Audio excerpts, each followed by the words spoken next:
Olá, estimado irmão e irmã na fé em Jesus Cristo. Nós iniciamos este momento devocional em nome de Deus Pai, Filho e Espírito Santo. Amém. Façamos oração.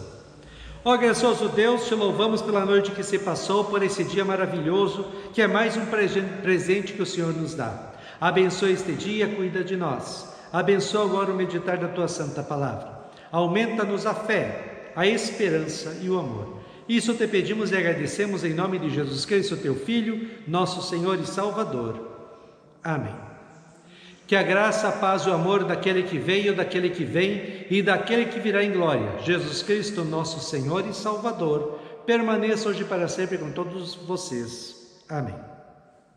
Queremos meditar nas palavras do profeta Zofonias, capítulo 3, versículos 1 a 5, que diz assim: Ai da cidade opressora, rebelde e manchada, não atende ninguém, não aceita disciplina, não confia no Senhor, nem se aproxima do seu Deus. Os seus príncipes são leões rugindo no meio dela, os seus juízes são lobos do anoitecer, que não deixam os ossos para serem roídos no dia seguinte. Os seus profetas são levianos e falsos, os seus sacerdotes profanam o santuário e fazem violência à lei.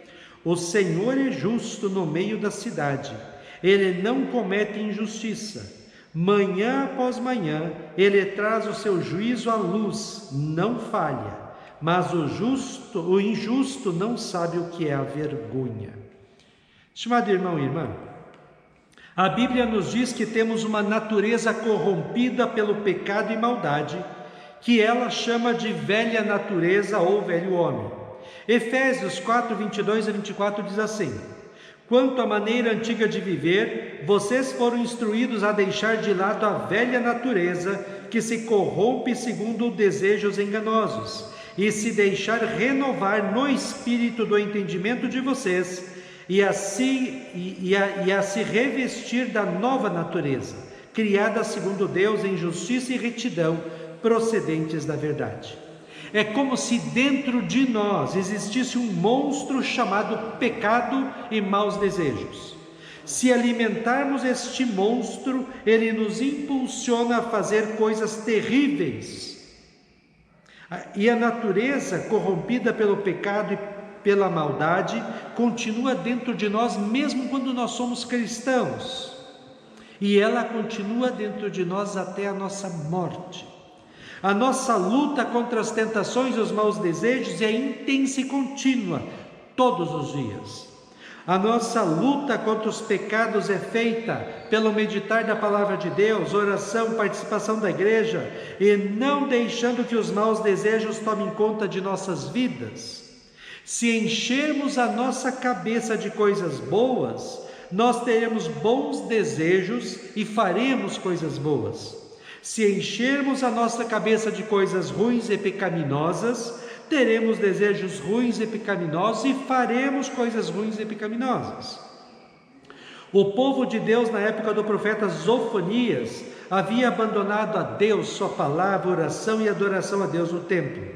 Após o abandono de Deus, o povo foi enchendo a cabeça com outras coisas: pecados e maldades, exploração dos mais fracos, injustiças, e culminou com a adoração de deuses pagãos dos outros povos.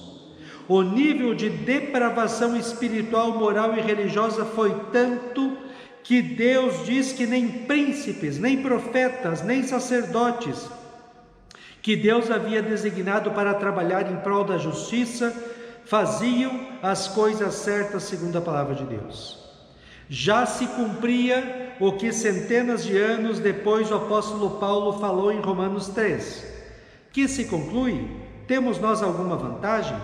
Não, de forma nenhuma, pois já temos demonstrado que todos, tanto judeus como gregos, estão debaixo do pecado. Como está escrito: não há justo nenhum sequer, não há quem entenda, não há quem busque a Deus. Todos se desviaram e juntamente se tornaram inúteis, não há quem faça o bem, não há um sequer. Lembramos que toda maldade, erro, pecado e desgraça do ser humano começa pelo abandono da palavra de Deus. o abandono da oração e o abandono da igreja. Quando deixamos de alimentar nossa mente, coração e alma com a palavra de Deus, vamos alimentá-la com o pecado e a maldade. Quando abandonamos a palavra de Deus, perdemos a noção do que é certo e errado e vamos vivenciando o pecado que nos afasta mais e mais de Deus, até chegarmos ao ponto de estarmos totalmente separados de Deus e perdemos completamente a fé. O profeta Zofonias vem ao povo de Deus do Antigo Testamento e a nós hoje dizer assim: o Senhor é justo no meio da cidade, Ele não comete injustiça. Manhã após manhã Ele traz o seu juízo, a luz não falha. Mas o injusto não sabe o que é vergonha. Em outras palavras, ele está dizendo assim: Deus está vendo tudo o que acontece em sua vida, todo o pecado que você comete. Se você não se arrepender e voltar para Deus, Deus vai agir com justiça, isto é, condenar o pecado e aquele que o cometeu. De fato, Deus deixou que Nabucodonosor, rei da Babilônia, invadisse Judá e a sua capital Jerusalém, destruísse tudo e levasse o povo como escravo por 70 anos na Babilônia. Precisava, estimado irmão e irmã, o povo ter passado por tanto sofrimento? Não era mais fácil ouvir a voz de Deus através do profeta, se arrepender dos seus pecados e voltar para Deus? Se eles tivessem feito isso, Deus continuaria a abençoá-los, protegê-los e ampará-los. O problema é que sempre foi assim. Deus, sendo extremamente bondoso, misericordioso e amoroso, vindo atrás do ser humano pecador e querendo fazer o bem para o ser humano, e o ser humano se afastando de Deus e vivendo em pecados. Nem mesmo quando Deus enviou seu único Filho, Jesus Cristo, para salvar o mundo, ele, o ser humano, o aceitou. Pelo contrário, perseguiram Jesus, maltrataram Jesus e crucificaram Jesus. Mesmo assim, Deus transformou o ato de extrema maldade e injustiça contra Jesus pelo ser humano em motivo de salvação para todo o que crê em Cristo como seu Senhor e Salvador, como diz Isaías 54, 4 e 5. 53, 4 e 5.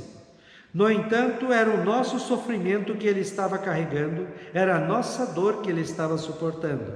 Ele estava sofrendo por causa dos nossos pecados, estava sendo castigado por causa das nossas maldades.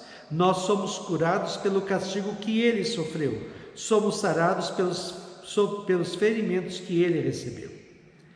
Lembrei agora do que diz Gênesis 1, 1 e 2. No princípio, Deus criou os céus e a terra. A terra era sem forma e vazia, havia trevas sobre a face do abismo e o Espírito de Deus se movia sobre as águas. No meio do caos do mundo, ainda sendo formado lá no início, o Espírito de Deus se movia e Ele foi colocando ordem no caos, através da palavra falada. Deus dizia, haja isso, e começava a surgir o que Ele disse. O mundo vive mais ou menos como aquele primeiro momento da criação, no caos da vida sem sentido, do materialismo desenfreado e do pecado cometido sem se importar com as consequências. A desgraça moral, espiritual e social impera em nossos dias. E o profeta Zofonias diz: o Senhor é justo no meio da cidade, Ele não comete injustiça. Manhã após manhã Ele traz o seu juízo à luz, não falha. Deus está andando por sobre este mundo e Ele sabe tudo o que acontece em nossas vidas individuais e também no coletivo. Ele sabe tudo o que fazemos, falamos e pensamos. Ele conhece os nossos pecados todos. E a justiça de Deus pode até tardar, mas não falha, nunca. E a justiça de Deus consiste em uma de duas coisas. Ou a pessoa crê em Cristo como seu Senhor e Salvador e vive uma vida santa, bonita e agradável a Deus, segundo a sua palavra, e recebe por graça e amor de Deus o perdão dos pecados, a vida e a salvação eterna. ou o ser humano continua vivendo em pecados e vai ser julgado e ir para o inferno eterno. Com o seu sofrimento e morte de Cristo na cruz pelos nossos pecados, Ele nos deu uma nova vida. Agora nós somos cristãos, não vivemos em pecados como o mundo vive, vivemos para Cristo e segundo o que Cristo nos diz em sua palavra. Ou como nos diz o apóstolo Paulo, o meu viver é Cristo. Nesta nova vida, nós não imitamos os pecados do mundo, pois o mundo está vivendo em pecado. Vivemos para fazer a vontade de Deus em nossas vidas. Fazendo a vontade de Deus, saberemos o jeito certo de viver e seremos felizes. Enchamos, estimado irmão e irmã, as nossas mentes de Cristo, de sua palavra, da oração e do participar na igreja. Assim fortaleceremos a nossa fé, esperança e amor. Enfrentemos e vençamos as tentações para o mal e vivamos uma vida santa, bonita e agradável a Deus. Romanos 12 diz assim: portanto, meus irmãos, por causa da grande misericórdia divina, peço que vocês se ofereçam completamente a Deus como um sacrifício vivo, dedicado ao seu serviço e agradável a Ele. Esta é a verdadeira adoração que vocês devem oferecer a Deus.